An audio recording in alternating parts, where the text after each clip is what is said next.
All right, we are here to take a look at remote circle quiz 3, which you took last Friday, 10 multiple choice questions and a bonus that went through two sections, 10.5, 10.6. 10.5 was over three theorems regarding angle measures with regard to circles, circle configurations, and then 10.6 was three theorems regarding segment lengths. Segment measures with regards to circle configurations. So let's take a look at what we're dealing with. The average was 13.5. Now that's out of not 23, but 20. Even with it being out of 20, it's still not very good. That would put you, 14 would be a 70%, 13 would be a 65, so you're talking about 67.5%. Now, the first circle quiz was lower than this, but remember I made a mistake on a couple problems, so that really wasn't as bad as it seemed. The last circle quiz, you guys were awesome. The previous week at 90%, so this was a bit of a drop off. I really have no idea why. It's not the same as being able to see you in class and know who's keeping up with the work daily and who's engaging and who's sleeping through class and who's been gone and that kind of stuff. So you're going to have to answer some of these questions for yourself. How much time that I legitimately put in, did I actually do all the problems, did I really check my problems just to make sure that I was getting them right, and if they were wrong, did I try to figure out why? There were not very many people who came to help sessions to ask or emailed me to go over particular questions. So, you're either going to be responsible for your education or you're not going to get one. I mean, that's where you are right now. This stuff, a lot of these theorems will come back in trigonometry, will come back in calculus, and they'll be necessary. You don't really need any circle theorems in Algebra 2 next year, so if all you're really worried about is next year, you'll probably be okay. But you'll definitely see a lot of these questions on DCT. So there's a number of reasons that it's worth knowing this information. And the only one that's going to figure out if you know it or not is you. Okay. Obviously, a couple of people that got A's on this were all over it. But now the majority, 18 of the 23 questions, look at that big old chunk right in the middle here. And so that means you either missed 2 and got a B, missed 3 and got a C, or missed 4 and got a D. Very, very much in the middle. Now, a couple of people only got 2 problems right. And once again, if that describes you, you need to ask yourself why. I mean, if you seriously did every single problem and checked every single problem, and you still struggled to that degree, then you either need to start coming and asking questions as often as possible in our help sessions, or there's really no other way to get it. You're not getting it on your own. And the truth is, maybe those people didn't do much last week, and that's why. These insights give me information on where the class is in general, but they also give you information on is what you're doing working. So you're going to have to make those determinations. But I'm not real thrilled with that, even though a couple of these theorems are a little bit trickier. All right. There were 3 big questions that were missed: 2, 7, and 10. This was about a third of the class that got it right. So it was about a little less than half. This was only about a quarter of the class that got that one right. I'm not terribly worried about the bonus, although only one person, I think half the class got the bonus right last week, and this time it really dropped. Now, I wasn't real happy with number 4 either. The way that they flag these questions, I think, is less than 50% accuracy. This was just a little over 50, but it's still not too hot. So we'll probably take a look at number 4 just in case. So here we go. We're off and moving. Question number 1. Given the picture below, which of the following is a true statement? So we have a secant segment, AC. We have a tangent segment, DC. We're asking about segment lengths over here. And so I know that 11, 12, 13 are angle measures, 14, 15, 16 are segment lengths. And this one is the one that talks about the tangent and the secant. So we're using 1016. And what it tells us in 1016 is to multiply the secant segment, okay, the entire thing, by its exterior segment, and then set that equal to the tangent segment multiplied by itself or squared. And as we look over here, so I'm definitely looking for a DC squared. Well, that doesn't really help me, does it? Because every single one of these guys, DC squared, has the DC squared. So they got that part of it right. So we really have to look for the AC times the BC. It's not going to be AC squared. It's not going to be AB squared. It's not going to be BC squared. These are the only two that make sense. Which one is CB? There it is right there, times AC. So it looks like the answer on this one was D. And this one, let's see here. Oh, well, heck, you guys didn't really need to worry about this one. This was one that you guys all knew, so well done. Number 2. This time we have two chords intersecting not on the exterior of the circle, but inside of a circle, where, of course, chords exist. And this time they're not asking about their lengths. They're asking about the measurements of the arcs. Now look where angle 1 is. Angle 1 intersects arc AD, right? But its vertical angle, which we know it's congruent to, intersects arc BC.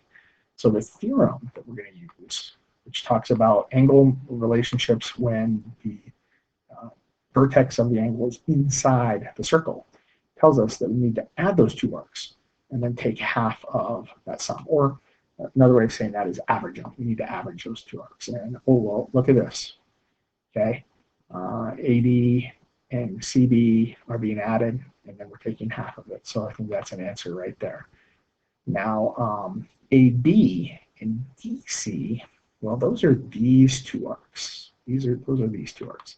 So probably not. That would be in this angle in here or this angle over here. I mean, call it angle 2, call it theta, whatever. That's a different angle, okay, not angle 1.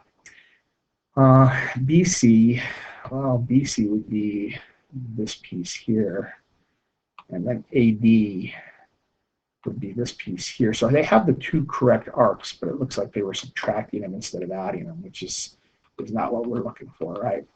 Now these two look weird because they got this 180-degree thing going on. And so I am, I'm inclined to dismiss them. But hold on a second, right? Isn't there exactly a supplementary relationship between those two angles right there? Linear angles are supplementary. Okay, so I better think about this. We already talked about how angle theta in there would be DC plus AB, and then divided by 2 or multiplied by 1/2. And look at this. There's your AB plus DC added together and multiplied by 1/2. That's giving me angle theta, and 180 minus theta, boom, gives you angle 1. And so it looks like there's 2 answers on this one that are correct. Now, you guys did exceedingly well on getting A right, 83%. Okay, maybe not exceedingly well, but very solid. It's very solid. The problem is that E was only about half of you that got it. And the weird thing is that you would think that the 13 people that got E probably also picked A. And then, that would have been at least 13 people that got it right, but apparently 5 people that picked E did not pick A. Now, I will say this.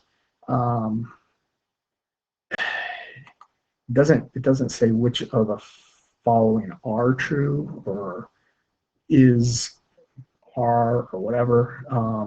Maybe you're thinking is singular. So I think based on just the wording, I'll probably give you guys a point back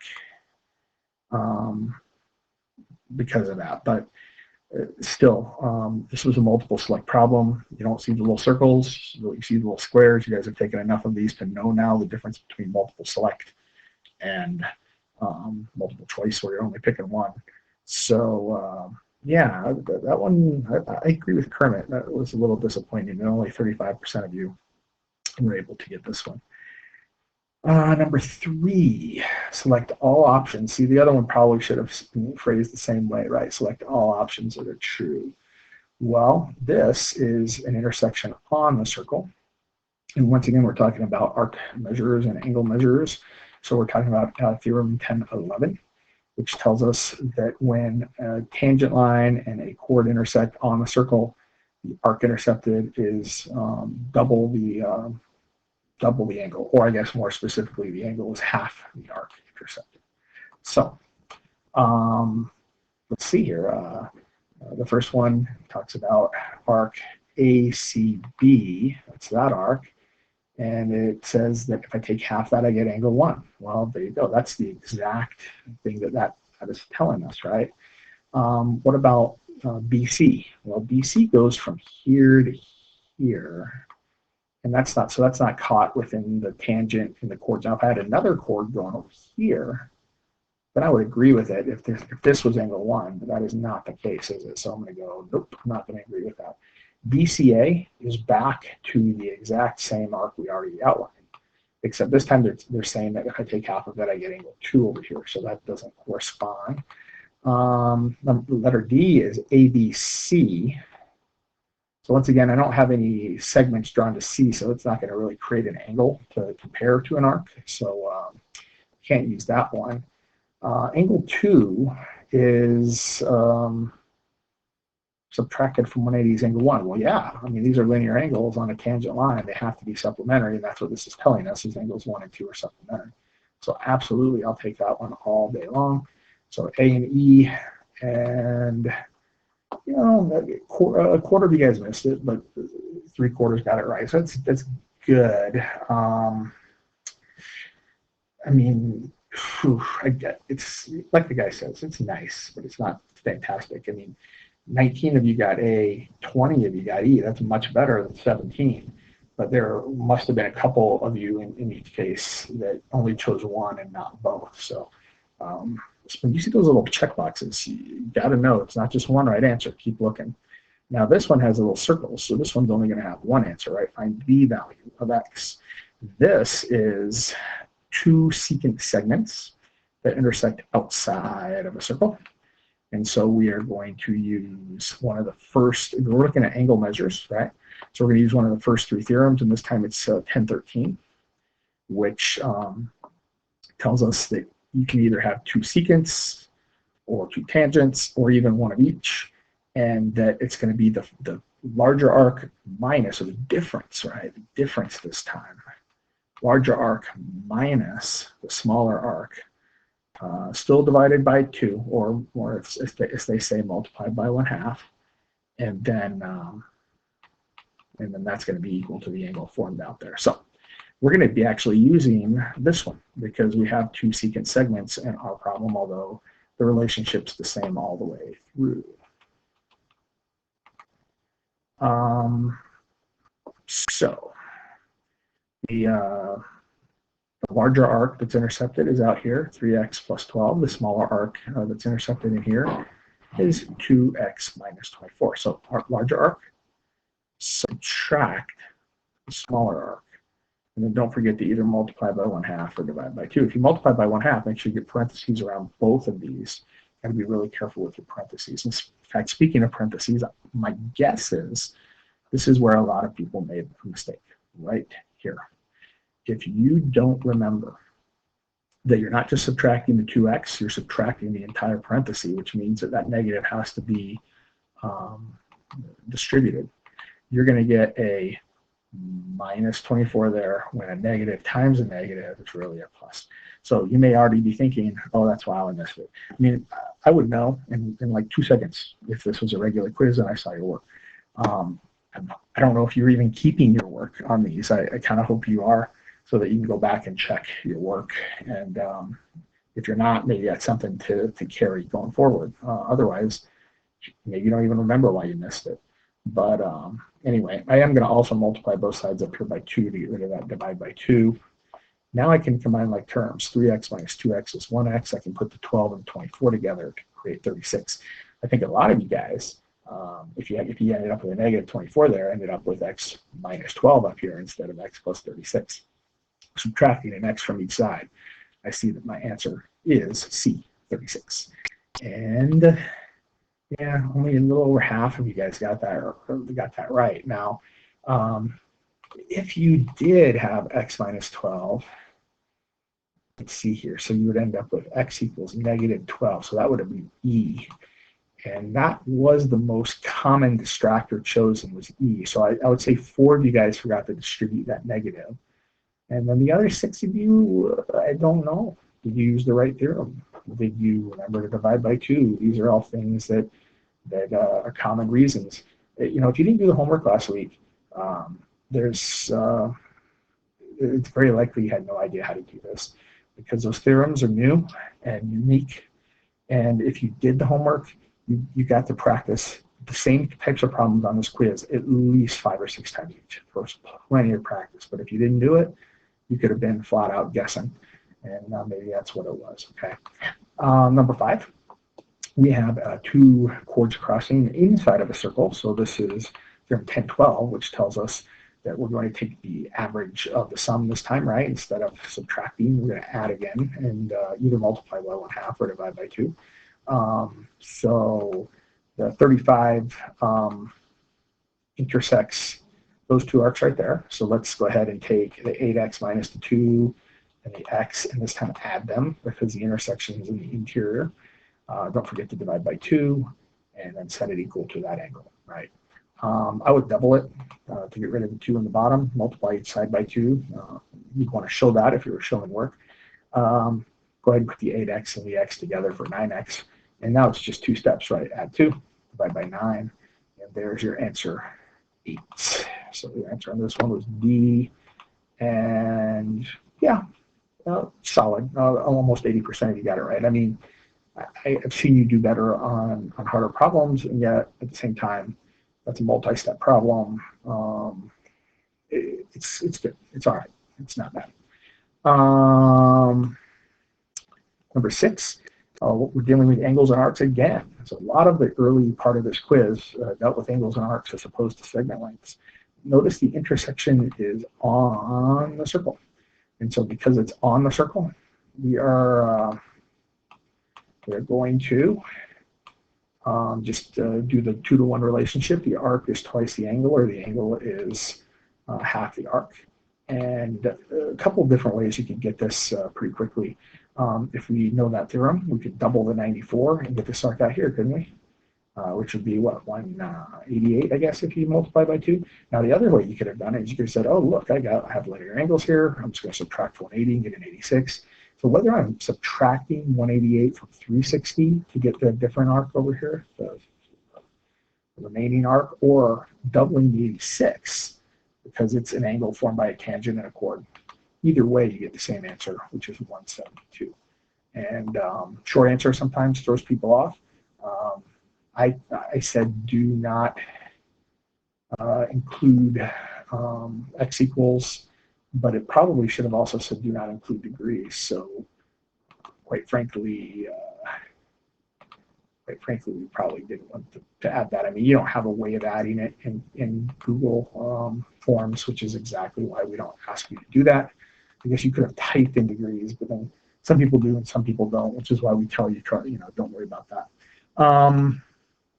Exactly the same as the last problem. So solid. Now, this problem was much easier than the last problem, but the same number of people, 5 people missed it. So it's a little more disappointing than 5. 5, I think, was respectable. This one, I think, is a little underachieving. Number 7, so now it looks like we're looking at segment lengths. And so this is a tangent and a secant segment. And you can see that the theorem 1016 tells us that I need to multiply the external part of the secant segment by the entire secant segment, and then I need to set that equal to the square of the tangent segment. So the square of tangent segment. And we're going to do that. We're going to do that right now. So the tangent segment is CV, so we're going to do x plus 17. We're going to square that. And then The external part of this segment, this external part is just VI, which is 18, but the entire thing VD would be that 18 plus the chord on the interior, so 2x plus 18. So there it is right there, the x plus 17 squared, and then the external 18 times the entire thing. The 18 needs to be distributed, so that's going to be 36 plus 324, 36x plus 324. Here's the part that I worry about. We've made had a lot of memes regarding squaring binomials. If you said that it was x squared plus 289, then you made the mistake that I've been warning you about repeatedly, which is when you square binomials, you can't just distribute the square. That is not how algebra works. When you square binomials, you're actually multiplying the binomial by itself, x plus 17 times x plus 17, which means it needs to be distributed with a FOIL or another one of the box methods, something like that. So this is what we would actually get. It's a quadratic, and the way that we solve quadratics is to set them equal to 0. So I would subtract the 36x over, subtract the 324 over, set it equal to 0. Like I told you, you could use quadratic formula on this. I don't know what you get at home, but I told you they'd all be factorable. This one's pretty easy. X times x to get x squared. I need two numbers to multiply to 35, where the difference between them is 2, and we come up with 7 and 5. The roots then of this, the answers of this, the zero out using the zero property of positive 7 and negative 5. Those are the numbers that create the zeros. If I had plugged a negative 5 in over here, I would get, I'd be okay up here actually, because that would be 12, which is fine. But over here I'd get a negative 10. I can't have that. So we're only going to be able to keep the 7 for our answer. And so the length of DI is 2 times 7, or 14. Let's see how you did on this one. Yeah, so, a little less than half. I tell you though, this one could have been respectable. It really could have, because there were 5 of you that got 7 as your answer, which is awesome. Except it didn't ask for x, it asked for the length of DI. You needed to use x. This is great training for SAT, which often asks you to do something with your answer and not just to use it. So if you missed it because of that reason, it's a good lesson, but you're going to have to read more carefully. You're just going to have to. But 15 out of 23. 21.7, so that's 22% added to your 44%. Would have been 66, so that would have been about 2/3, and that would have been okay on what possibly could have been the hardest problem on the quiz. So this guy right here is a chord length, issue where we have the intersection of the chords inside, of course. And so what we're going to do is we're going to take the chord segments of chords, and multiply them and set them equal. And so 5 times 12, right? Purple times black for the Rockies is going to be 60, isn't it? And then 4 times X for the other chord segments, blue times orange for the Broncos, and 4x equals 60, and so your answer is 15. Okay, and wow, yeah, it's great. Look at this dude. He is really excited for you. Yes, that is a little dude to be as excited as he is. Holy cow. Here's what's interesting. I want you to understand that this theorem right here was 1016, involving quadratic. And we struggled with it, right? We got less than 50%. This one was an interior measurement, and it was not a quadratic, and we were over 90% accurate. These same 2 theorems basically surface again in the last 2 problems. Let's see what happens, okay? So this time, instead of a tangent and a secant, it's just 2 secant segments. So we're just going to do the outside times the whole thing, multiplied by the outside times the whole thing, right? Outside 8 times the whole thing would be x plus 8 times the is equal to the outside 10 times the whole thing, which would be 22. So I just need to distribute the 8. I get 8x plus 64 is equal to 220. And see, this is not a quadratic, is it? There's no x squared because the x was inside, so it didn't get used twice. If it was a part of the tangent or on the exterior part of the tangent segment, secant segment, and then it would have been used twice, you would have got a quadratic. But this becomes a two-step problem, and 87% is pretty darn good. Okay, I mean, minor Pete there is giving you double thumbs up, so that must be pretty darn good. Okay, compare that to number 7, where you saw the same type of situation. We were at 44%. Is that just because it was a quadratic? I mean, in my mind, that would be it. Like the algebra is what was tripping you guys up. But then we go to number 8, which was, a non-quadratic Theorem 1014 problem, and we got 91%. Which then I go to number 10. And look, it's the same thing. It's quadratic, okay, or the chords are intersecting. But this time it's going to be a quadratic because look at this. I'm going to get, x minus 5 multiplied by x plus 6, okay. Now over here I won't, because 3 times x minus 2 is going to be just straightforward distribution. 3 times x minus 2 is just going to be 3x minus 6. But I'm going to have to FOIL out the x minus 5 times the x plus 6. By the way, burgundy and silver for the Chargers, green and gold for my alma mater, the Bear Creek Bears. So now you know. So FOIL it out. X squared plus x minus 30 equals 3x minus 6. Did you make an algebra mistake right off the bat? I don't know. Maybe you're gonna. If you kept your work, hopefully you did. You can check it out. Let's set it equal to 0 because that's how we solve quadratics. Let's factor it. What number is multiplied to 24? The difference between them is 2, 6, and 4. So we get positive 6, negative 4. Positive 6, negative 4. Okay. Which are the correct answers for x?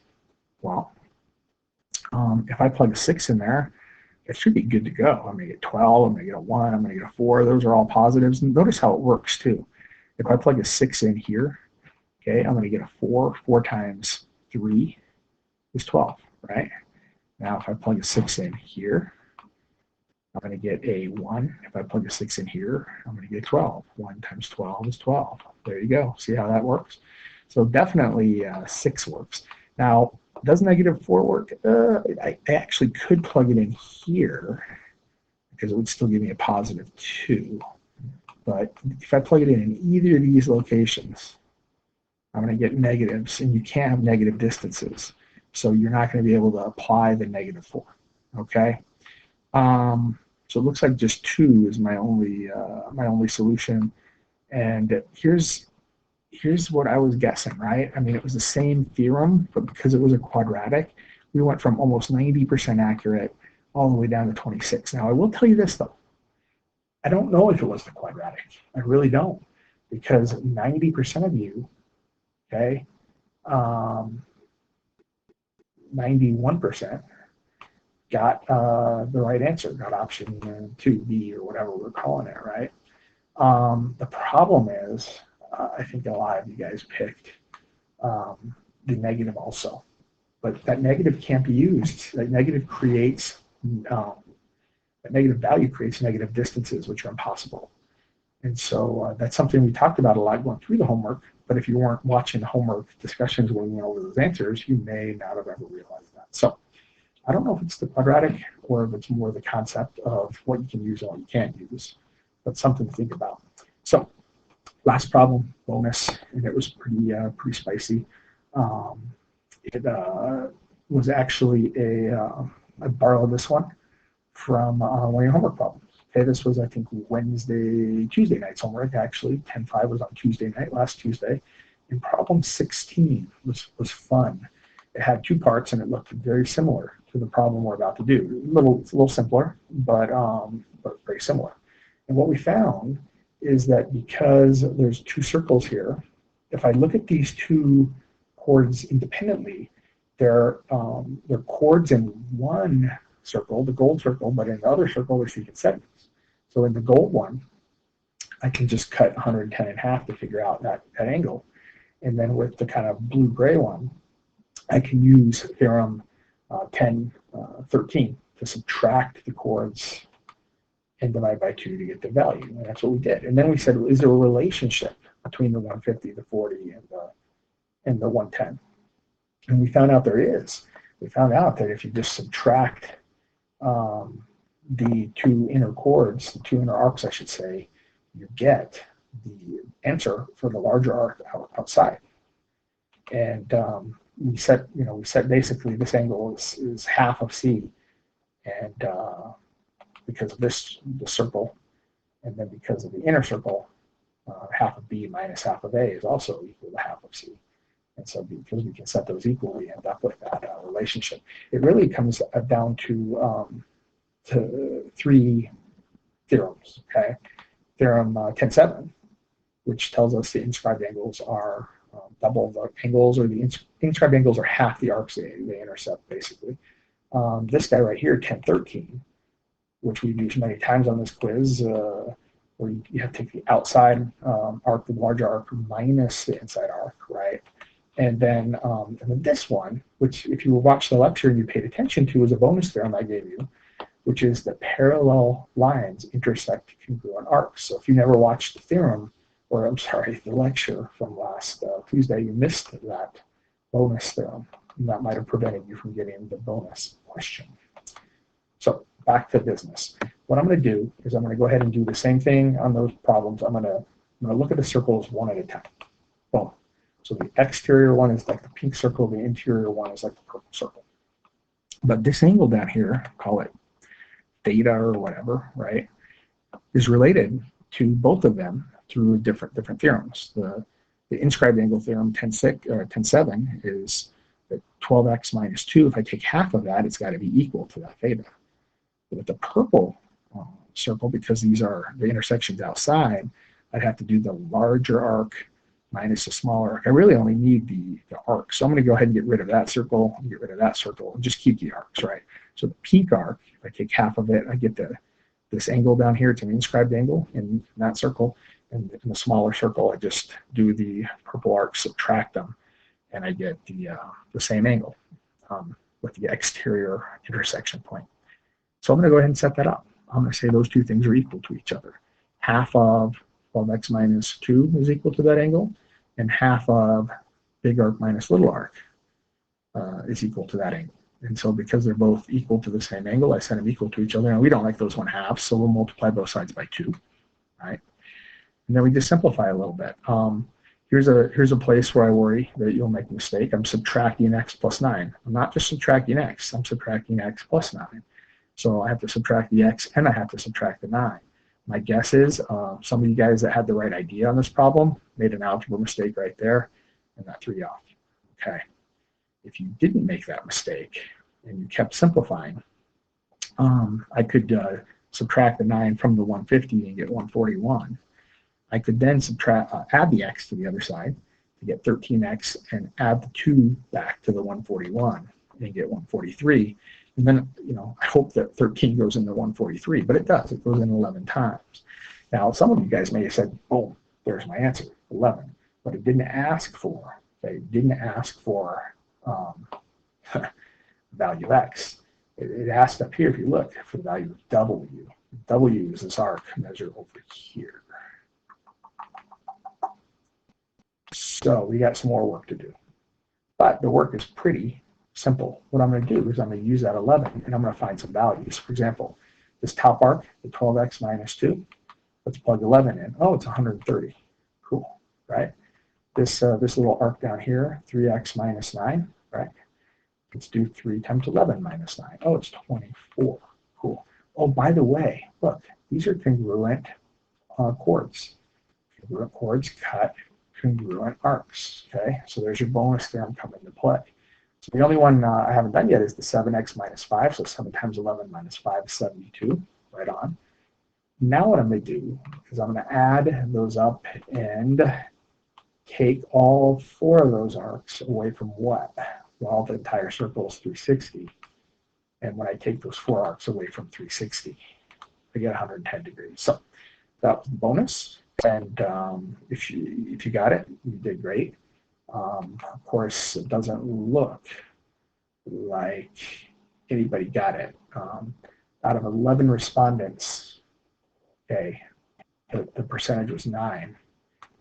If everybody in the class had tried it, and it was out of 23, it would have only been 4%. So how many people got it? Well, none of these people, right?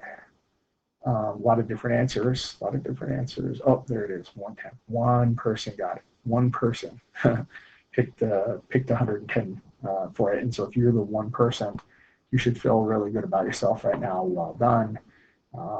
Apparently, this was a bonus, unlike last week where you guys were attacking it and like half the class got it. As you can see, Homer is just fading away on this one. And it just seemed like maybe it was one of those fading away weeks, because although this was probably a harder quiz than last week or the week before, I know you guys have some talent, and I know that you can pick up your game if you want to. Now, with that being said, let me know how I can help you, and we'll move forward from there, okay? There'll be more challenges coming, right? Don't worry, there'll be a challenge problem on the next quiz. So you hang in there and let me know tomorrow in our study session if there were any questions on this quiz that you feel like maybe I didn't answer thoroughly enough, okay? Have a good one.